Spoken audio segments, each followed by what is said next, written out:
are being told about a meeting nearly 60 years in the making. The President of the United States set to sit down with the President of Cuba. But now we hear the two leaders have already been talking. Kevin Cork traveling on the road live in Panama City, Panama. And when did they talk, Kevin? Bill, good day to you. We've heard conflicting reports. We do know for certain that the two men did speak on Wednesday, that according to White House officials. But whether or not they spoke again on Thursday is still up for debate. We've seen some reporting out of the Associated Press that the two men did have a conversation, but we've also heard from others that that may not have been the case. And so we're continuing to try to investigate that. But I can certainly tell you that they are certainly going to get together in one form or another. I can show you a picture of a conversation that gentleman had back in December. This is part of an ongoing trend that you're going to see not just here at the Summit of the Americas, but also you're going to see this conversation, this dialogue, if you will, Bill, continue, because the president has said very clearly and repeatedly that he feels like if it hasn't worked in the past, it is time to try something new, and that's part of the reasoning behind the idea of reestablishing diplomatic relations with Cuba. When something doesn't work for 50 years, you don't just keep on doing it, you try something new.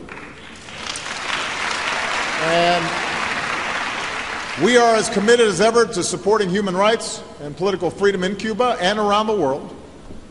But I believe that engagement is a more powerful force than isolation. And the changes we are making can help improve the lives of the Cuban people. And that's the idea. Does engagement work in a way that isolationism doesn't work?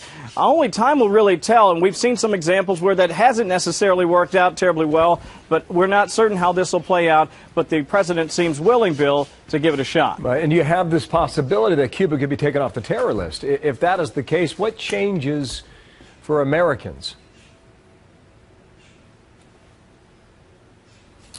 Bill, I lost you there for just a second, but I can tell you this. The meetings are ongoing. Let me just point out that the State Department has been very active as well. Marie Harf tweeting that the State Department, the lead of the State Department, Secretary of State John Kerry, meeting with his counterpart in Cuba. Again, it's part of this notion that if they can somehow get it together diplomatically, at least reestablishing ties, they can move forward in a way that we simply haven't seen. We'll have much more on that later today right here on Fox News. All right, Kevin, thank you. Kevin Cork traveling in Panama with us today, 27 past.